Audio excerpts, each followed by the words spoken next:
Senator Sherwin Gatchalian and Binay tested negative for COVID-19.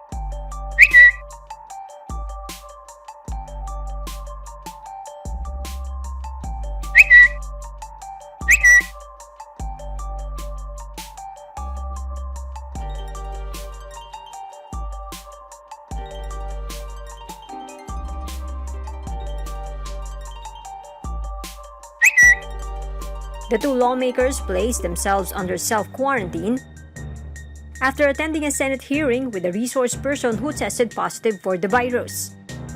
Gatchalian said he's ending his self-quarantine.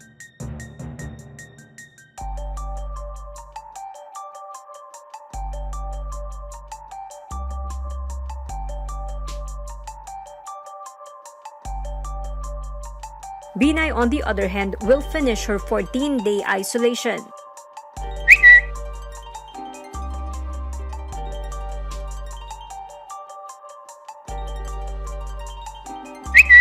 Gatchalian and Binay's COVID-19 result came out a day after their colleague, Senate Majority Leader Juan Miguel Zubiri, announced he tested positive for the virus.